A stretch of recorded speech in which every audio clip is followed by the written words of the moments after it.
நிகழ்கெடுத்து கொண்டு இருப்பது கனேடிய தமிழ் காற்று. இந்த காற்றிலே வீச வருவது 103வது கவிதையாக மரபு கவிதை வேண்டும். இந்த கவிதையை எழுதியவர் அறிவிப்பாளர் ஆர்ஜி பாவலர் தயாளினி சிவநாதன்.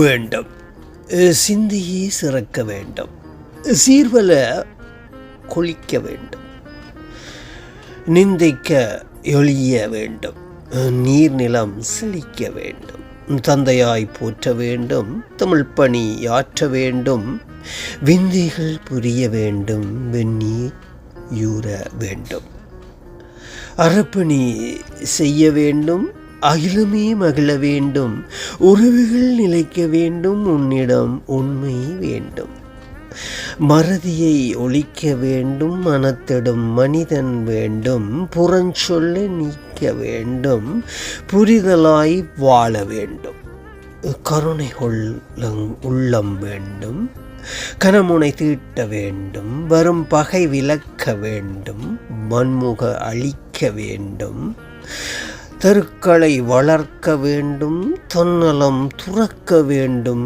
விரும்பியவெல்லாம் வேண்டும், விதைப்பதை நலம் வேண்டும். அற்புதம். சொல்ல வார்த்தைகள் இல்லை. வேண்டும் வேண்டும் வேண்டும் என்று வேண்டியதை வேண்டியுள்ளீர்கள். அற்புதமான வரிகள். அன்பு பாவலர் தயாளினி சிவநாதன், உங்களை மீண்டும் சந்திப்பேன் என்று கூறிக்கொண்டு நான் பான அன்பு உள்ளங்களே உங்களிடமிருந்தும் விடைபெறுகின்றேன். நன்றி, வணக்கம், மீண்டும் சந்திப்போம்.